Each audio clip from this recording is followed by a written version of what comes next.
Assalamualaikum warahmatullahi wabarakatuh. Hello everyone. Let us introduce you to our group 7A, which consists of 3 people, including myself, Muhammad Fahri. My name is Siti Maharani. And Makfira Ramadhani.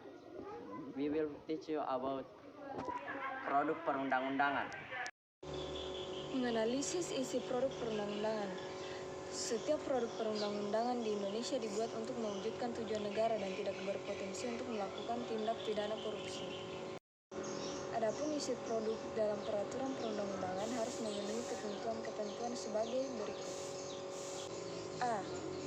Tidak boleh bertentangan dengan Pancasila dan Undang-Undang Dasar Negara Republik Indonesia tahun 1945. B.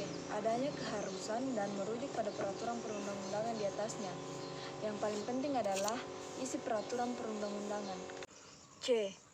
Isinya harus searah dan mendukung terhadap peraturan perundang-undangan yang di atasnya. D. Norma hukum yang ada harus dapat dilaksanakan. E. Istilah yang digunakan harus jelas dan tidak menimbulkan penafsiran yang bermacam-macam. F. Isi peraturan perundang-undangan harus selaras dengan upaya mendorong pemerintahan yang melayani kepentingan rakyat, memperhatikan rasa keadilan masyarakat, dan tidak berpeluang digunakan untuk korupsi. Analisa undang-undang tentang penanggulangan kemiskinan.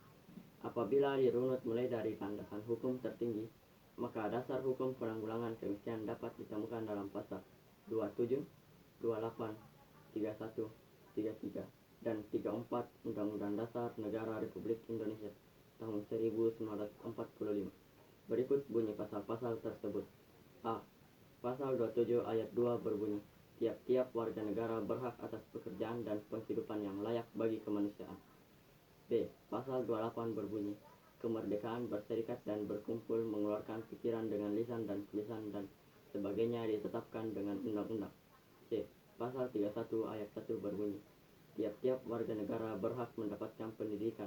Sedangkan pasal 31 ayat 2 berbunyi, setiap warga negara wajib mengikuti pendidikan dasar dan pemerintah wajib membiayainya. D. Pasal 33 ayat 1 berbunyi, perekonomian disusun sebagai usaha bersama berdasarkan asas-asas kekeluargaan. Pasal 33 ayat 2 berbunyi, cabang-cabang produksi yang penting bagi negara dan yang menguasai hajat hidup orang banyak dikuasai oleh negara. Pasal 33 ayat 3 berbunyi, bumi, air, dan kekayaan alam yang terkandung di dalamnya dikuasai oleh negara dan dipergunakan sebesar-besarnya untuk kemakmuran rakyat. Pasal 33 ayat 4 berbunyi, perekonomian nasional diselenggarakan berdasar atas demokrasi ekonomi dengan prinsip kebersamaan, efisiensi berkeadilan, prinsip berkelanjutan, berwawasan lingkungan, kemandirian, serta dengan menjaga keseimbangan kemajuan dan kesatuan ekonomi nasional. Pasal 34 ayat 1 berbunyi, fakir miskin dan anak-anak yang terlantar dipelihara oleh negara. Pasal 34 ayat 2 berbunyi, negara mengembangkan sistem jaminan sosial bagi seluruh rakyat dan memberdayakan masyarakat yang lemah dan tidak mampu sesuai dengan martabat kemanusiaan.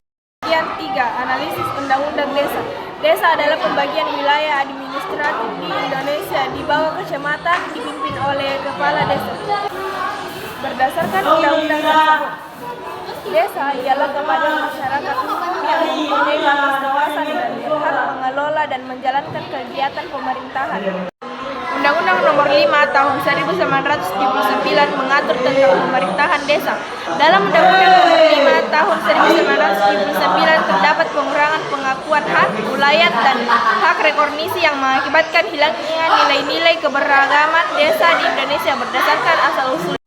Setelah reformasi, sebelum Undang-Undang Desa dibuat, peraturan tentang desa diatur dalam pemerintahan daerah. Adapun undang-undang yang dimaksud yaitu Undang-Undang Nomor 22 Tahun 1999 dan Undang-Undang Nomor 32 Tahun 2004 tentang pemerintahan daerah dalam Undang-Undang Nomor 32 Tahun 2004 menunjukkan bahwa nuansa peran pemerintahan masih dominan meskipun telah diimplementasikan konsep desentralisasi sesuai nafas otonomi daerah.